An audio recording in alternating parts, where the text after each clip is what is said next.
सर्व मित्रपरिवार गेली 6 ते 7 दिवसाचा प्रवास करत भगवान श्री केदारेश्वरांचे दर्शन घेत या ठिकाणी आज बद्री विशाल भगवान यांच्या दर्शनासाठी या ठिकाणी पोहोचलो।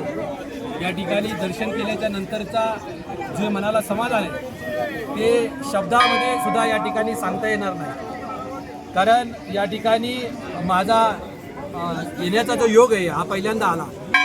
आमचा हा मित्रपरिवार गेल्या 4-5 वर्षापूर्वी या ठिकाणी येऊन गेल्याच्या नंतर त्यांनी सांगितलेल्या ज्या या ठिकाणच्या ज्या गोष्टी सांगितल्या किंवा हा निसर्ग सांगितला किंवा भगवान शंकरांचं जे व्यापक स्वरूप या ठिकाणी सांगण्यात आलं ते आज या ठिकाणी प्रत्यक्ष मला अनुभवायला मिळालं। आणि संतांच्या वचनाप्रमाणे मज पारमर आहे काय थोरपण, कारण ही या ठिकाणची कीर्ती देवभूमीचं वर्णन माझ्यासारख्या छोट्या माणसानं करावं हे सुद्धा या ठिकाणी योग्य वाटत नाही।